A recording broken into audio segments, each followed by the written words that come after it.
As you have chosen to watch this video, that means you can understand English. But the problem is fluency. When it comes to speaking English in front of someone, we become conscious, a little bit scared. So here the lack of confidence is our main problem. There can be many solutions in supervision level. That you will learn more about the grammar or join some coaching institution. They will teach you that a noun, this is adjective, and finally the things will become more complicated for you.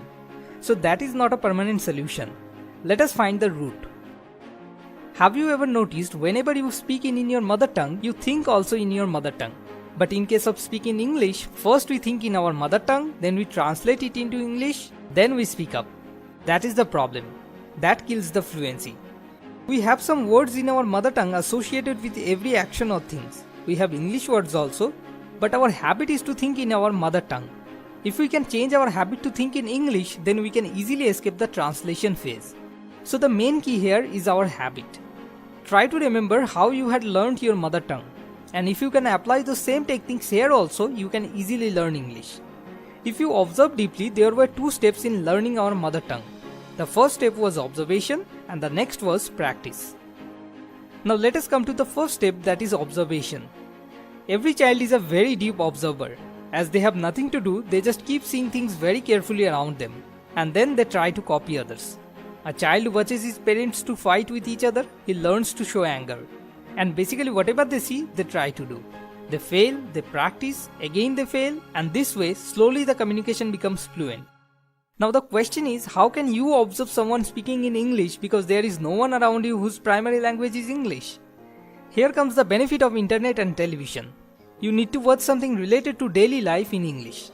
Maybe you can watch English movies with subtitle, or maybe you can watch some TV series in English like Friends or maybe Game of Thrones. The main idea is to observe. This way, more English words will get associated in your mind with every action and emotion. The next step is practice. This one is more bigger problem. How can we practice? Our friends will make fun of us if we try to practice with them. Family members can't speak English properly. So where and how can we practice?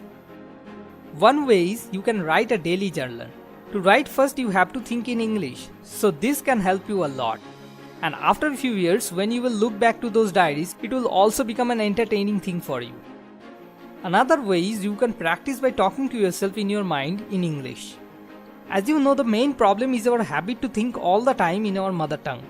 Suppose you are thinking about something sitting on your study table, your current habit is to think it in your mother tongue. Just change it. Instead of that, try to think in English. Thoughts are actual sayings. The things you keep on saying to yourself the whole day are more important than what you speak to someone else. So at first, try to speak in English with yourself. You can even mix English with your mother tongue at first. Here you have full control. The best thing is, in this way you need no one to practice. Then gradually you will see the way you are thinking, that way you will start talking. Automatically English words will come out from your mouth. If you want, you can do it easily.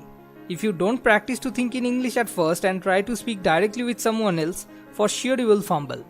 And they will make fun of you, and as a result finally you will give up. So don't try to escape this step if you really want to speak English fluently with confidence. Another way is we can call the customer care. You just need to create an imaginary problem related to a product, then fill it and call up.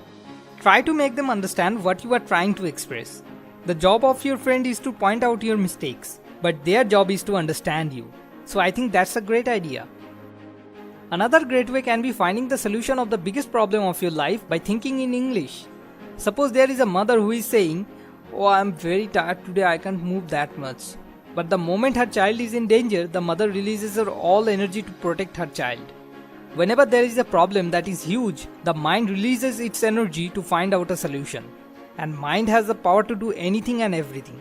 So try to find out the solution of the biggest problem in your life in English. Then you will be so busy and so occupied that you will be not concerned about whether you are right or wrong. That will take care of this problem of your learning English.